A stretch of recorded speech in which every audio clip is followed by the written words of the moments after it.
बच्चों, तो झकास मैथ्स चैनल में आप सभी का स्वागत है। तो आज हम करने वाले हैं सबसे इंपॉर्टेंट टॉपिक प्रोबेबिलिटी का, जिससे मैक्सिमम क्वेश्चंस आपको पूछे ही जाते हैं।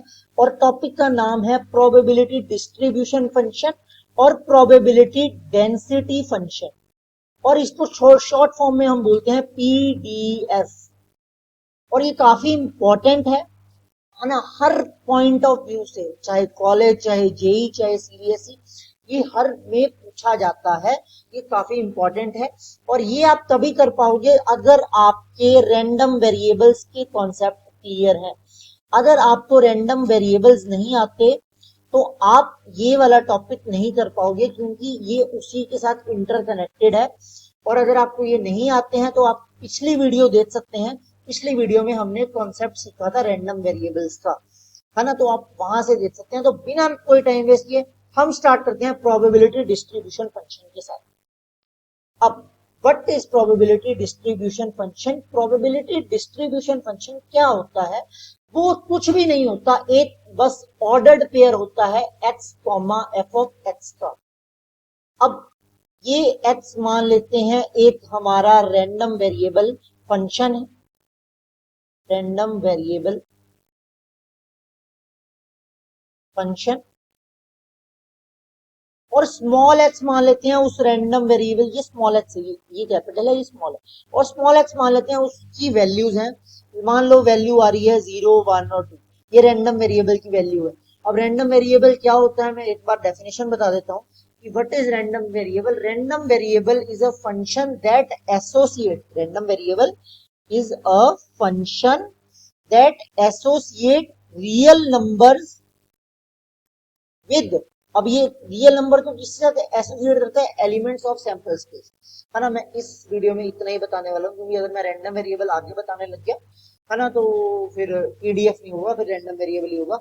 रैंडम वेरिएबल नहीं आपको क्लियर, आप पिछली वीडियो देखिए, आपको क्लियर हो जाएगा कि रैंडम वेरिएबल क्या है। तो ये फंक्शन है x, f ऑफ x का, ये क्या है? PDF, probability distribution function. अब प्रोबेबिलिटी डिस्ट्रीब्यूशन फंक्शन की जो इनपुट होगी, इसमें कुछ नहीं है। प्रोबेबिलिटी डिस्ट्रीब्यूशन फंक्शन या probability density function is a ordered pair x, f of x, where x is random variable, यहां पे x रैंडम वेरिएबल है, और f ऑफ x क्या है? फंक्शन है। बस जिसके इनपुट होंगे, जिसके इनपुट है, जिसके इनपुट, बस आपको ये याद रखना है, जिसका इनपुट होगा रैंडम वेरिएबल। ये x और ये x सेम है, याद रखना, ये वाला x और ये वाला x सेम है। x, f ऑफ x, सिर्फ इतना याद रखो। बाकी जो क्लियर होगा, एक हम एग्जांपल करेंगे, उससे आपको बहुत अच्छे से क्लियर हो जाएगा कि ये x और f ऑफ x क्या चीज है ना। अभी के लिए आप ये याद रखो कि एक ऑर्डर्ड पेयर होता है x, f ऑफ x, जिसमें random of discrete random variable x, है ना। इसमें डिस्क्रीट है, इसमें रियल वैल्यू नहीं है, कॉन्टिन्यूअस नहीं है। कॉन्टिन्यूअस के लिए ये प्रॉपर्टीज नहीं आती, है ना, डिस्क्रीट के लिए आती है। ये 0, 1, 2 दीज आर डिस्क्रीट फंक्शन, है ना। तो अगर ये डिस्क्रीट है तो हमारी 3 प्रॉपर्टीज आती हैं इसकी, probability distribution function. PDF clear हो गया क्या है? पीडीएफ कुछ भी नहीं है, एक ऑर्डर्ड पेयर है x, f ऑफ x, बस इतना याद रखो फिलहाल के लिए, है ना। वो एक एग्जांपल करेंगे और क्लियर होगा। x, f ऑफ x, यहाँ पे x क्या? रैंडम वेरिएबल, और f ऑफ x एक फंक्शन है जिसका इनपुट है रैंडम वेरिएबल, बस खत्म, और कुछ नहीं, वरना कंफ्यूज हो जाओगे आप। तो इसकी जो प्रॉपर्टी होती है वो क्या होती है? f of x is greater than equal to 0, कि जब भी ये वाला जो फंक्शन होगा ये हमेशा पॉजिटिव होगा। ये वाला जो फंक्शन होगा, ये वाला फंक्शन हमेशा 0 हो सकता है या 0 से बड़ा, ये वाला फंक्शन कभी नेगेटिव नहीं हो सकता। पहली प्रॉपर्टी आपको याद रखनी। और इसका ये सिग्मा x का मतलब कि, मतलब हमने f ऑफ 0 भी डाला, f ऑफ 1 भी डाला, f ऑफ 2 भी डाला, और इस सभी का आंसर हमेशा 1 आएगा। ये रैंडम वेरिएबल्स है ना, x को मैंने रैंडम वेरिएबल माना हुआ है 0, 1, 2, है ना, तो मैंने ये तीनों डाले और 1 आएगा। ये ऑब्वियस ही बात है कि कोई भी प्रोबेबिलिटी का, हम प्रोबेबिलिटी पढ़ रहे हैं और प्रोबेबिलिटी का कोई भी आंसर 1 से ऊपर नहीं जा सकता, तो हमेशा जो आएगा वो आंसर 1 ही आएगा, है ना। कि कोई भी रैंडम वेरिएबल हम फंक्शन में डालें और उसका सम करें तो आंसर हमेशा 1 आएगा। ये प्रॉपर्टी क्लियर। तीसरी मैं आपको अलग से समझा रहा हूँ, तीसरी वाली मैं आपको अलग से समझा रहा हूँ। तीसरी कोई प्रॉपर्टी नहीं है, तीसरी सिर्फ और सिर्फ एक वो है ना, क्वेश्चन सॉल्व करने के लिए आपके लिए वो है, मैजिक है। तीसरी आपको क्वेश्चन सॉल्व करने में हेल्प करेगी। तीसरी में एक चीज बोली है कि x is equal to x is equal to F of x।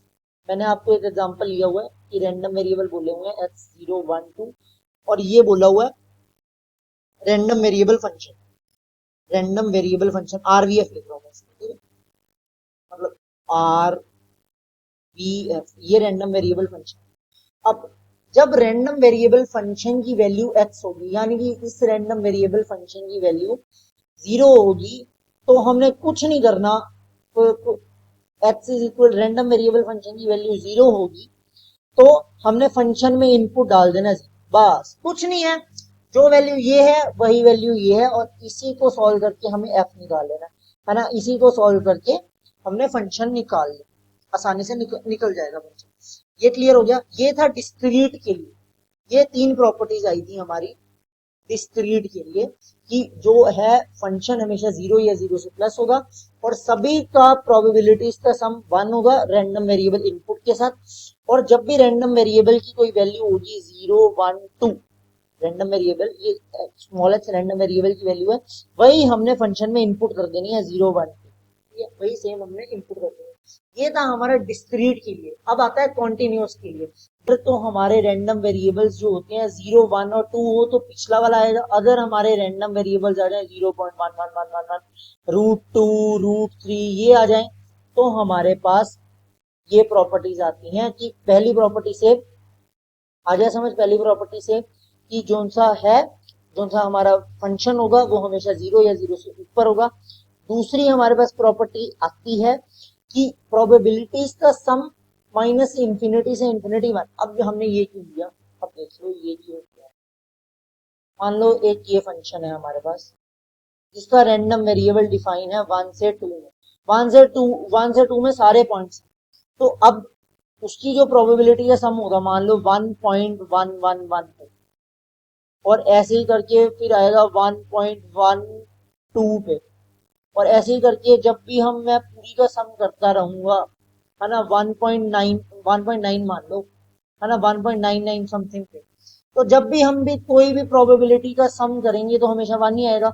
अब बस ये हम ऐसे निकाल नहीं सकते, ऐसे प्लस प्लस करके मैं निकाल नहीं सकता, तो प्लस प्लस ना करने की बजाय हम इंटीग्रेशन का यूज करते हैं। मैंने एग्जांपल 1 से 2 लिया है, पर हम लेंगे माइनस इंफिनिटी से इंफिनिटी, यानी पूरी डोमेन, पूरी की पूरी डोमेन में क्या है वो ये, कि इसका मतलब यही है कि है ना, जब रैंडम वेरिएबल इनपुट हो तो प्रोबेबिलिटी का सम 1 होता है। ये तो नॉर्मल है कि हमेशा हर प्रोबेबिलिटी का सम 1 ही होता है।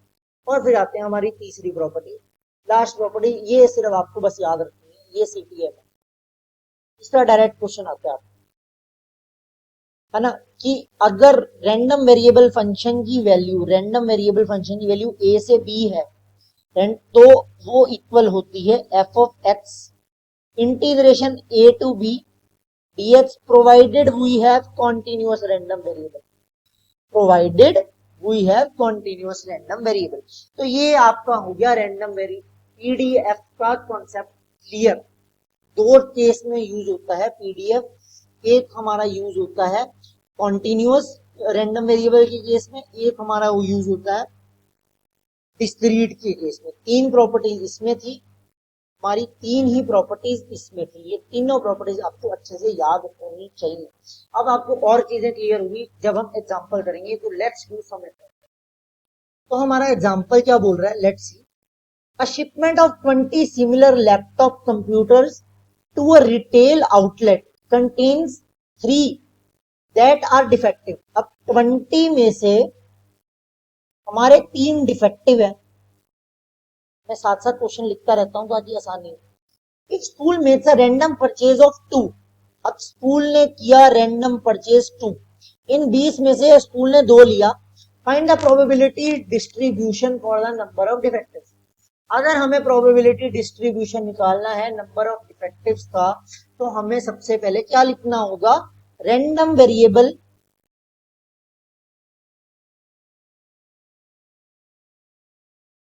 फॉर नंबर ऑफ डिफेक्टिव्स, ये मैं आपके साथ कर रहा हूं तो मेरे साथ नोट करते रहो।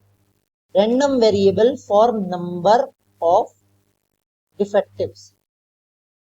अब मैं इसको मान लेता हूं ये फंक्शन होगा x, बड़ा x, ठीक है, इसलिए हम स्मॉल वैल्यू लिखने वाले हैं x। तो अगर ये वाला क्वेश्चन है ऐसे करके,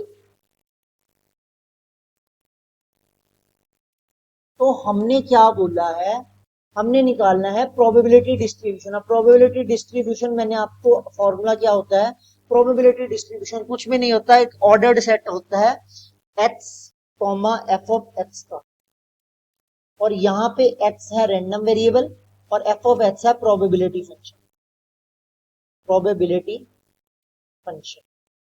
तो इसमें अगर मैं आपसे एक चीज पूछूं कि क्वेश्चन में बोला है कि 20 लैपटॉप में से 3 डिफेक्टिव हैं और स्कूल 2 ले रहा है, मतलब 20, ये 3 डिफेक्टिव हमें पता है, इसे साइड में रख दो, स्कूल ने 2 चूज किए। अब हमें बताना है probability distribution for number of डिफेक्टिव्स। मैं अगर रैंडम वेरिएबल लिखूं फॉर नंबर ऑफ डिफेक्टिव्स, तो या तो जो स्कूल ने, ये चूजन बाय स्कूल है, चूजन बाय स्कूल। अब या तो जो स्कूल ने चूज किए उसमें से कोई भी डिफेक्टिव ना निकले, है ना, कोई भी डिफेक्टिव, सारे सही किए स्कूल ने चूज, या तो उसमें एक डिफेक्टिव निकले, या स्कूल ने जो 2 चूज किए उसमें 2 डिफेक्टिव निकले। ये हमारा क्या आ गया, रैंडम वेरिएबल हमारे पास आ चुका है, क्योंकि हमने probability distribution for number of डिफेक्टिव्स निकालना है। तो प्रोबेबिलिटी डिस्ट्रीब्यूशन निकालने से पहले मैं रैंडम वेरिएबल निकालूंगा फॉर नंबर ऑफ डिफेक्टिव्स। अब स्कूल 2 चूज कर रहा है 20 में से, स्कूल 2 चूज कर रहा है 20 में से, है ना, तो या तो एक कोई भी डिफेक्टिव ना चूज करे, या एक डिफेक्टिव चूज करे, या 2 डिफेक्टिव चूज करे। अब इसी के कॉरेस्पॉन्डिंग हमें एफ ऑफ एक्स लिखना है, इसी के कॉरेस्पॉन्डिंग हमें एफ ऑफ एक्स प्रोबेबिलिटी निकालनी है बस, है ना। अब प्रोबेबिलिटी हमें किसकी निकालनी है ना, स्कूल चूजन 0 डिफेक्टिव, 1 डिफेक्टिव और 2 डिफेक्टिव।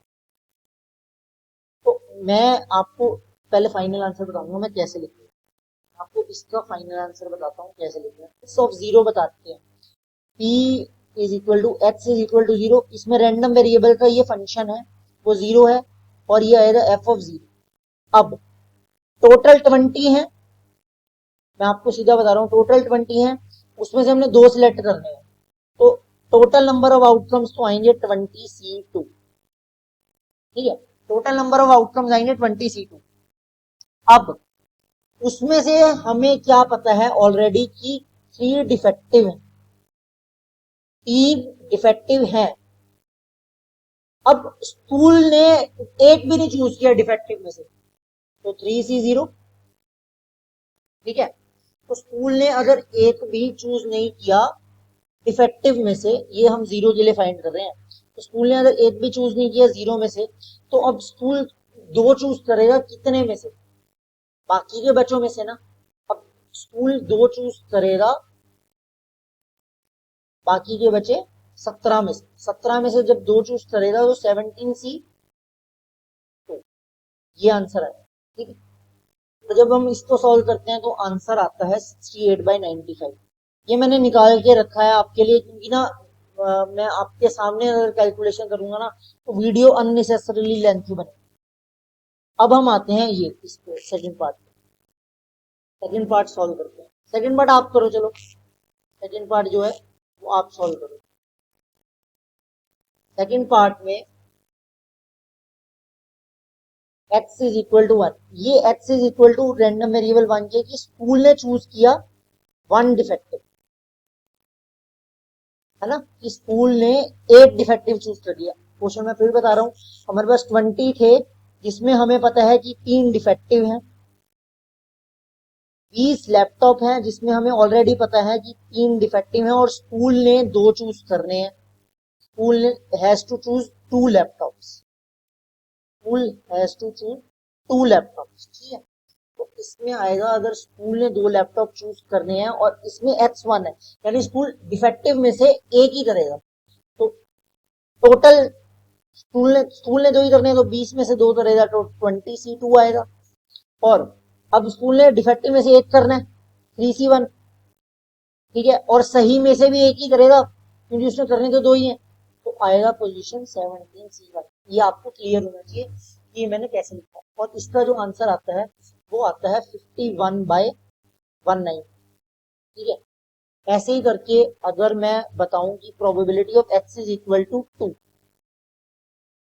यानी कि टोटल आएगा आपका 20C2, मतलब कि स्कूल ने 20 में से 2 सिलेक्ट करने हैं लैपटॉप, और स्कूल ने डिफेक्टिव दोनों के दोनों ही डिफेक्टिव चूज कर लिए, तो डिफेक्टिव तो 3 में से ही चूज करेगा ना, तो 3C2, और इसमें से क्या चूज किया, नल, 17C0, क्योंकि 2 ही चूज करते हैं। और जो इसका आंसर आता है वो आता है हमारा 3/19। ये आप मिला लेना, आपको मेन चीज समझ आनी चाहिए, ये आपको कॉन्सेप्ट समझ आना चाहिए, आंसर तो आ ही जाएगा। आंसर डजेंट मैटर, आपको जो है वो कॉन्सेप्ट है वो समझ आना चाहिए कि पीडीएफ का मेन कॉन्सेप्ट। तो ये हो गया, तो इसका आंसर आएगा सही। और स्कूल ने जो करने थे 2 चूज, उसमें से कोई भी डिफेक्टिव नहीं, सारे से, तो ये आ जाएगा हमारा पीडीएफ, प्रोबेबिलिटी डेंसिटी फंक्शन ये। तो आज की वीडियो के लिए इतना ही। मैं समराइज करना चाहूंगा कि आज हमने किया क्या है। आज सबसे पहले हमने किया प्रोबेबिलिटी डेंसिटी फंक्शन का, हमने मतलब देखा कि अगर आपको रैंडम वेरिएबल्स आने चाहिए पीडीएफ के क्वेश्चंस करने के लिए। उसके बाद हमने सीखा कि उसकी 3 प्रॉपर्टीज होती हैं प्रोबेबिलिटी डिस्ट्रीब्यूशन फंक्शन की, है ना, जो होती हैं कि वो हमेशा पॉजिटिव होना चाहिए, सम 1 होना चाहिए, और रैंडम वेरिएबल एक्स की वैल्यू, रैंडम वेरिएबल फंक्शन की जब वैल्यू आएगी वो फंक्शन का इनपुट होगा, फंक्शन का इनपुट भी वही होगा।